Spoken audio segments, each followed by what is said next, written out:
On a quiet morning, a bicycle waits near a door. Its metal frame is cool, its two wheels are still. Maybe there is a small basket in front. Maybe there is a bell that makes a bright little sound. Outside, the street is waking up. A child rides to school. A worker rides to a shop. A friend rides through soft light with the wind on their face. A bicycle feels simple. You sit, you push, and you move.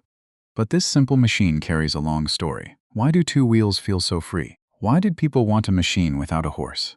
How did a strange wooden toy become daily travel for millions? Why did the bicycle change streets, clothes, work, and even ideas about freedom? How did it stay with us when cars, buses, and trains arrived? Today, we learn English through a real story. We use clear words, slow ideas, and warm images. So you can listen first, then repeat and shadow. Our story begins before the modern bicycle. In old towns, most people moved by foot. If you were rich, you might ride a horse or sit in a carriage, but for many people, travel was slow.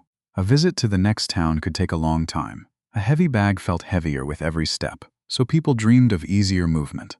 What if a person could go faster? But without feeding a horse?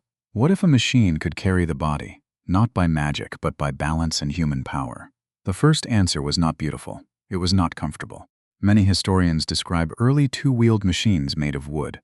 A rider sat on top and pushed the ground with their feet. There were no pedals like today. There was no soft ride. The machine moved because the rider ran while sitting. Can you imagine that? A person in old clothes, moving down a road on a wooden frame, feet touching the earth again and again. It looked funny to some people. It looked dangerous to others, but it also looked new. This is how many inventions begin. First, they look strange. Then someone asks, could this be useful? Because the idea was simple. Two wheels in a line could carry a person forward. If you could balance, you could move with less effort than walking. Listen to this phrase, I can move forward. Say it with me, I can move forward. That small sentence is also the spirit of the bicycle story. But early roads were rough. Streets were often full of stones, mud, and holes. Wooden wheels shook the body. If the road was bad, the rider felt every bump. So the first bicycle-like machines were not for everyone. They were mostly for curious people, young men with money, and people who enjoyed new things. Still, the idea did not disappear. Why not? Because it touched a deep human wish to travel by your own power. A horse was expensive. A carriage needed space. Walking was slow, but a personal machine could be different. It could be a bridge between the body and the road. Over time, makers tried to improve it. They changed the shape. They tried better wheels. They looked for a smoother ride. Some added pedals to the front wheel. This was an important turning point. Now the feet did not only push the ground. The feet could turn the wheel. Because of this, the machine became faster, so people became more excited. But faster did not always mean safer. In some early designs, the front wheel became very large. The rider sat high above the street. The back wheel was small. From far away, the bicycle looked like a giant coin followed by a little coin. It could move quickly, but it could also throw the rider forward. A small stone in the road could become a big problem. Many riders fell. Some people laughed at them. Some people feared them. Some cities and towns made rules. Because riders could scare walkers and horses. Here is our first mini mystery. Why would people keep riding a machine that could hurt them? The answer is not only speed. It is feeling. To ride was to feel the air. To ride was to leave the slow street behind. To ride was to say, my body can take me farther. Repeat after me, farther, faster, freer. These three words are simple, but they hold much of the bicycle's early magic. Then came another turning point. Makers began to search for a safer bicycle. They wanted two wheels closer in size. They wanted a lower seat. They wanted power to move from the feet to the back wheel. This was a big step toward the bicycle we know today. The word safe mattered. A machine cannot change daily life if only brave riders can use it. It must welcome ordinary people. It must help a teacher, a shop worker, a student, a parent. So the safer bicycle became a kind of promise, it said. This is not only a sport, this can be daily travel. At the same time, other changes helped. Tires became softer, chains became better, metal frames became stronger and lighter. Each small change made the ride more useful. Because the ride became smoother, more people tried it. Because more people tried it, more makers improved it. This is how tradition can grow from invention. And here we see a bridge moment. The old wish did not vanish. People still wanted simple travel by human power, but the strange wooden runner changed its meaning. It became a useful road machine. The old dream was adapted, not erased. What did this mean for city life? At first, it meant surprise. Streets had a new kind of traveler, not a walker, not a horse rider, not a carriage passenger. A cyclist was something in between. People had to learn new habits. How close should a bicycle ride to a person walking? Where should it go on the road? Should it have a bell?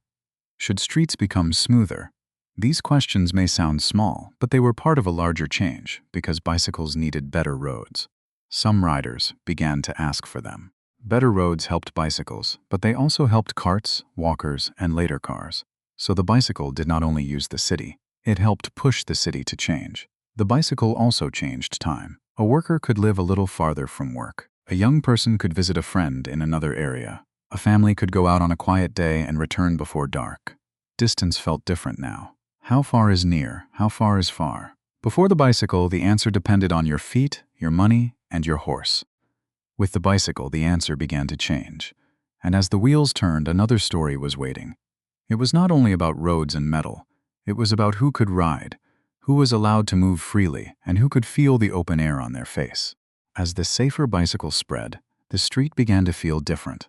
In the morning, a person could leave home and move through the city with their own strength. There was no horse to feed. There was no ticket to buy. There was only a seat, 2 wheels, and a road ahead. This was not a small thing. For many people, daily travel became more open. A bicycle could take a worker to a job. It could take a student to school. It could take a shopkeeper across town. It could take a letter, a tool, a basket of bread, or a quiet dream. Why did this machine feel so personal? Because the rider was not only being carried, the rider was taking part. Each push of the pedals made the wheels turn. Each turn of the wheels made the world a little wider. Listen to this phrase. The road feels open. Say it with me. The road feels open. It is simple English, but it carries a warm picture. The bicycle also brought new questions. Who should ride? Who should stay at home? In many places, old ideas about clothing, manners, and public life were very strong. Some people thought riding was only for men. Some people thought women should not ride in public. Some people worried that bicycles would change family life, city life, and tradition. And in a way, they were right. The bicycle did change things. Many accounts describe how cycling gave women more freedom of movement. It was not the same everywhere, and the story is complex. But in many cities and towns, the bicycle helped women go farther without depending on someone else. It helped them visit friends, reach work, join clubs, and feel the wind on their own faces. But riding was not always easy. Long, heavy clothes could catch in the wheels. Tight clothes made movement difficult. So bicycle riding helped change fashion too. Some clothes became shorter, lighter, or easier to move in. This was not only about style. It was about the body, the street, and the right to move. Why should clothing stop a person from traveling? Why should a road belong to only some people? These questions were quiet at first, but the bicycle made them visible. Here is a turning point with human warmth. The bicycle was first a strange machine, then a faster machine, then a safer machine. Now it became a social machine. It touched daily life, not just travel. It touched ideas about independence, kindness, and home. Of course, not everyone welcomed the change. Some people complained about cyclists. Some said riders were careless. Some said the new freedom was too much. This happens often when life changes.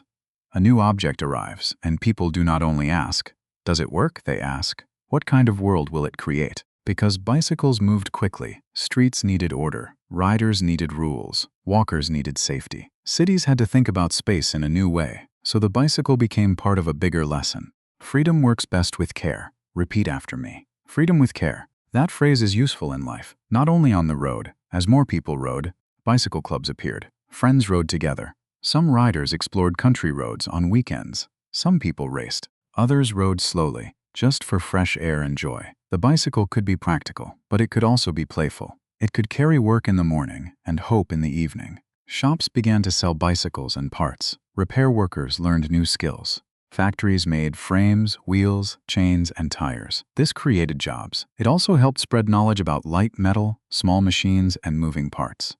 In this way, the bicycle was not alone. It stood inside a larger age of invention. How did one simple machine connect to so many parts of life? Because travel is never only travel. When people move differently, they work differently. They meet differently. They see their town differently. They imagine their future differently. Then came another powerful change, the rise of motor vehicles. Cars and buses began to fill many streets. Some people believed the bicycle would become old news. Why pedal if an engine can move you? Why ride in rain or heat if a car can protect you? Why use human power when fuel can do the work? For a time in some places, bicycles lost attention. Cars became symbols of modern life. Roads were built wider, cities stretched farther. The sound of engines became part of daily life. The bicycle, once a sign of speed and modern hope, sometimes looked simple again. But simple does not mean weak. The bicycle stayed because it answered needs that engines did not always answer. It was cheaper. It was easier to repair. It did not need fuel. It could pass through narrow streets. It could wait beside a wall. It could serve a child, a farmer, a nurse, a student, or a delivery worker. In many parts of the world, bicycles became everyday tools. They carried families, goods, food, flowers, letters, and medicine. In some villages, a bicycle could save hours of walking. In some cities, it could move through traffic faster than a car. In hard times, it could mean survival. There is one of our motif words: survival. A bicycle can be a toy, yes. It can be sport, yes. But it can also be survival. It can connect a person to work, school, markets, and care. This is another bridge moment. The bicycle did not disappear when modern engines arrived. Instead, it found new meanings. It became daily transport for people who needed low-cost movement. It became sport for people who loved speed and strength. It became leisure for people who wanted fresh air. The old machine adapted again. Why did it stay? Because it was useful in many lives. Because it was close to the body. Because it made movement feel possible. In crowded cities, bicycles began to return with new importance. People worried about traffic, noise, dirty air, and the health of city streets.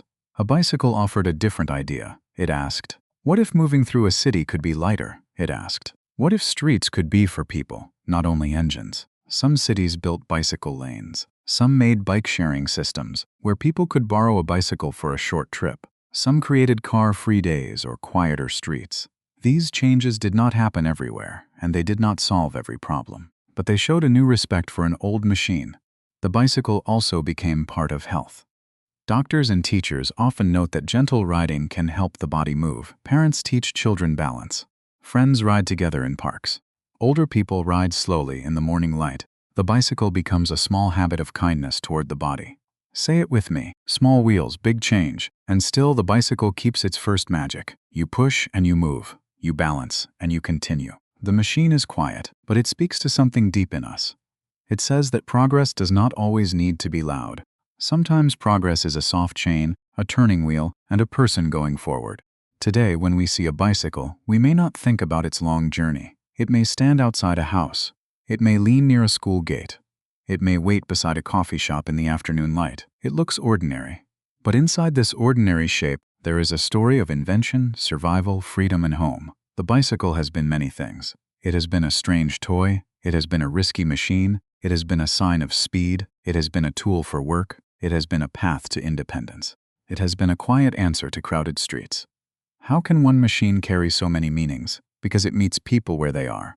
A child wants balance. A worker wants a cheaper ride. A student wants to arrive on time. A city wants cleaner air and calmer streets. A person wants to feel the wind and remember that the body can still move. In modern cities, the bicycle is often part of a larger question. What kind of city feels like home? Is it a city where every street is loud and fast? Or is it a city where people can walk, ride, rest, and meet safely? These are not easy questions. The story is complex, because every city has different roads, weather, money, and needs. Still, the bicycle gives one clear idea. A city is not only a place for vehicles, it is a place for human life. Because people need safety, cities must think about lanes, lights, signs, and space. Because people need connection, cities must think about short trips, schools, markets, and parks. Because people need hope, cities must imagine streets that feel less heavy. In some places, old streets have been adapted for new cycling. This is a bridge moment in our own time. The past is not erased. The old street, the old market, and the old neighborhood remain, but new lines, new racks, and new habits give them fresh meaning. Tradition and change ride side by side. Why does this matter for English learners? Because the bicycle story gives us useful words for life: balance, move, turn, road, home, hope. These words are simple, but they are strong. You can use them in daily English, and you can use them to talk about history, travel, and change. Listen to this phrase: I keep my balance. Say it with me. I keep my balance on a bicycle. Balance keeps us upright. In life, balance helps us continue. Of course, riding a bicycle is not perfect everywhere. Some roads are unsafe. Some cities are too spread out. Some people cannot ride because of age, health, distance, or weather. So we should not pretend the bicycle is one answer for every person. A kind history does not need to exaggerate. It only needs to see clearly. And what do we see clearly? We see that the bicycle has a special power. It is small, but it opens space. It is quiet, but it changes cities. It is old, but it keeps becoming new. Think about the first wooden machines. Think about the riders pushing their feet against rough roads. Think about the high wheels and brave riders. Think about safer frames, better tires, and stronger chains. Think about women riding into public life. Think about workers crossing town. Think about children learning to balance in a bright street. Each moment added something. Each change answered a problem. Because the old machine was uncomfortable, makers improved it. Because it was dangerous, makers made it safer. Because people needed freedom, they kept riding. Because cities changed, the bicycle changed with them. This is how history often works. It is not one straight line. It is many small turns. A need appears, a person tries something. The first answer is not perfect. Someone improves it. Other people resist it. Then daily life slowly changes. Isn't that close to learning English too? At first, a new sound feels strange. A sentence feels heavy. You may move slowly like an early rider on a rough road, but with practice, the road becomes smoother. You find balance. You move forward. Repeat after me. Step by step, wheel by wheel. Good, one more time. Step by step, wheel by wheel. The bicycle also teaches us about freedom with care. A rider needs freedom to move, but a rider also needs care for walkers, cars, children, and other riders. A city needs movement, but it also needs kindness. Without kindness, speed can become danger. With kindness, movement becomes shared life. This is why the bicycle still feels warm in the imagination. It is connected to first lessons and open mornings. Many people remember the first time someone held the seat and ran behind them. A parent, a brother, a sister, or a friend said, "Keep going then." For one small moment the hand let go. The rider moved alone. What a powerful memory. The street did not become easy forever. The rider could still fall, but something had changed. The body understood balance. The mind understood courage. The heart understood hope. Maybe that is why the bicycle remains more than metal and rubber. It holds a feeling from childhood. It holds a feeling of leaving home and returning home. It holds the quiet joy of choosing your own speed. In the morning, a bicycle can carry bread, books, flowers, or tools. In the afternoon, it can carry a tired student home. In the evening, it can carry someone through soft light, past windows, trees, and warm kitchens. The wheels turn, and the day becomes a little wider. So the next time you see a bicycle, look again. It is not only a simple object, it is a small history on two wheels. It tells of people who wanted better travel, safer streets, more freedom, and kinder cities. And maybe it also tells us something gentle about our own lives.